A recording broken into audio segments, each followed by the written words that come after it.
One of the core teachings of the Buddha is the practice of letting go. Letting go of cravings, aversions, attachments, and the false idea that we can possess or control things in this impermanent world.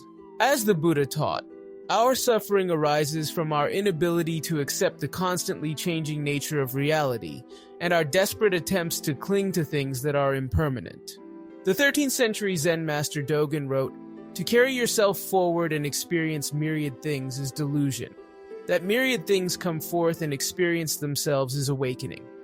To awaken, we must let go of our delusions of permanence and control. We must accept the ever-changing flow of life." This is easier said than done, of course. Our minds are extremely adept at wanting, craving, and clinging. From an early age, we are conditioned to grasp at pleasant experiences and to push away unpleasant ones. The Buddha described this habit as being like two bamboo shoots, one representing attraction and the other representing aversion. As the shoots grow, they wind around each other so tightly that they are almost impossible to pull apart. As a result, we live in a constant state of dissatisfaction, endlessly pulling and pushing in an attempt to make our internal and external worlds conform to our desires. We want to freeze moments of pleasure and avoid moments of pain.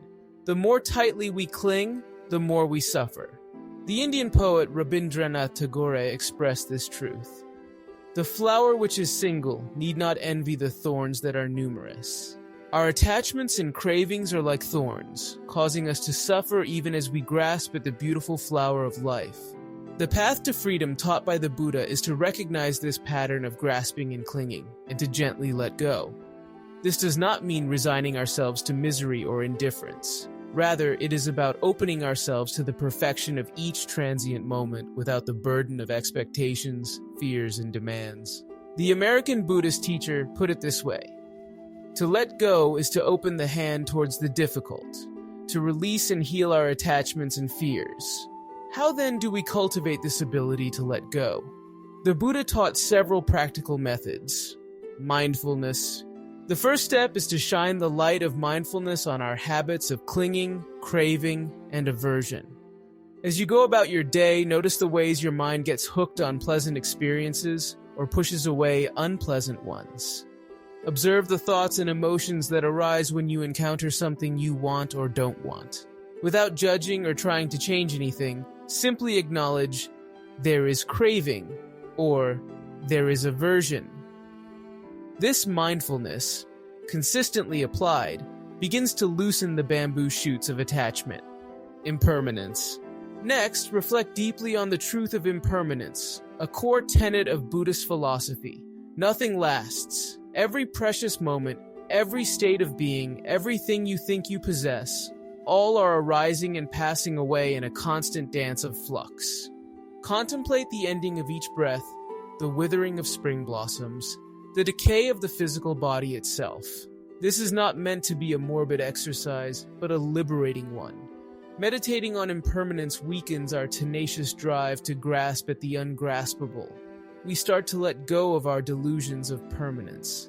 As the Roman emperor and philosopher Marcus Aurelius said, "The universe is change. Our life is what our thoughts make it." Non-attachment.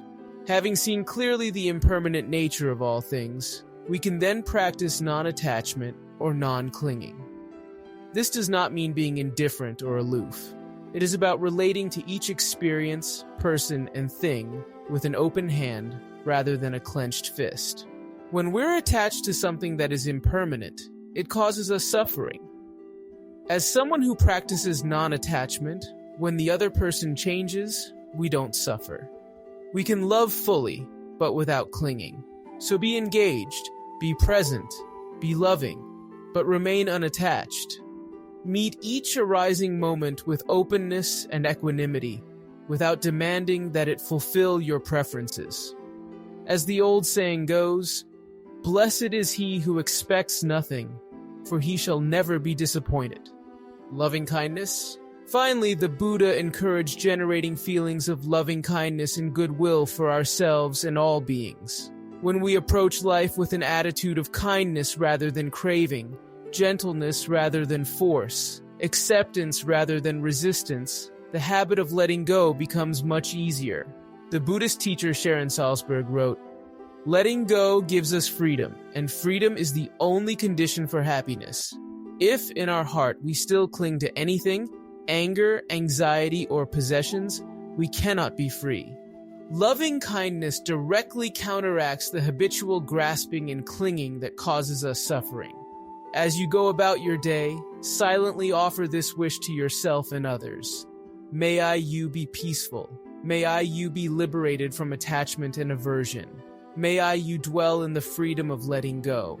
With regular practice of mindfulness, a felt understanding of impermanence, a spirit of non-attachment, and a foundation of loving kindness, the ability to let go becomes a profound and natural way of being.